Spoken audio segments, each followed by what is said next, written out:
Hi, and welcome back to ACE 2020 Online. I'm joined today by Chris Usher, who's the President and Chief Executive Officer of ION Geophysical. Chris, thanks for being with us today. David, thank you very much. Enjoy being here with the APG. You mentioned lower for longer, and as you sort of look ahead to the future, the next 5 years, obviously we have the pandemic, we've got the geopolitical issues that you referenced. We also have this broader question of the energy transition that ties into that. And so, what are some of the things that as you as CEO are looking at charting a course for the company that you're working on? Yeah, so at the highest level, you mentioned the energy transition, and you can certainly see some of our customers, the large majors, are really charting out their diversification plans to to be around for the next 50, 100 years, whatever the energy supply is. And they're obviously planning to enter alternate energy markets and doing so pretty aggressively, but they're also, lining up their traditional businesses as well. So we plan as ION to, work effectively with partners with those customers in their core businesses around oil and gas going forward. And our belief is, looking at the market analysts and our own talking to customers, is that there'll be demand for oil and gas, well into the 2030s at an increasing level, just because of global population increase and the need for people to raise their standard of living, which our current energy matrix has provided. But there's clearly a need to move into alternate energies and transform that energy mix over time.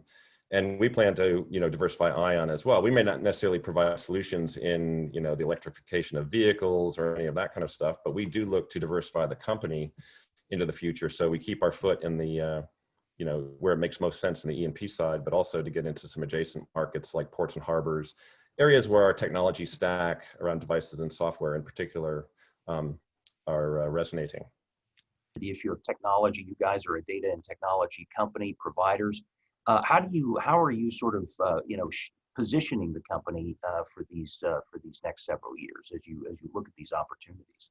Yeah, so in the core business around E&P, there is a whole digital transformation taking place. I think as things are lower for longer, over the next, who knows how many years, that's the way we're thinking about it, that, our oil company customers are going to want to access data probably more than ever, because they have to rebalance portfolios to find lower cost barrels and find reserves that are in areas that are compliant with their carbon sequestration and carbon neutrality goals, better fiscal regimes, et cetera. But, and we need to support that through providing data, which is part of our core business, obviously, but in ways that we probably haven't been in the past, maybe going from licensing models to more subscription models to provide larger, more data access for these companies as they rebalance and as they leverage high performance computing in the cloud and machine learning algorithms to prospect against these kind of KPIs or metrics to find these new reserves that they're going to need.